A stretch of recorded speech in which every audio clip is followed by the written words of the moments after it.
السلام علیکم ورحمۃ اللہ وبرکاتہ۔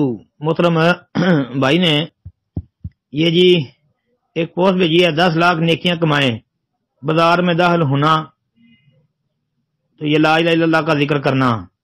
اچھا جی، سسا سیاح کا حوالہ ہے۔ محترم بھائی اس کا جواب بھی ہم نے اسی گروپ میں پہلے دیا ہے کہ یہ بازار میں داخل ہو کر یہ پڑھنا لا الہ الا اللہ وحدہ لا شریک لہ لہ الملک و لہ الحمد وہو علی کل شیء قدیر، یہ روایت منکر ہے، ثابت نہیں ہے جی۔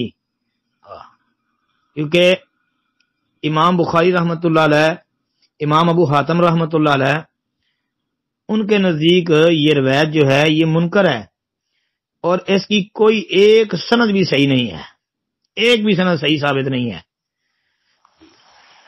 عمر بن دینار کا حرمان آل زبیر ترمذی والی سند میں متروک راوی ہے۔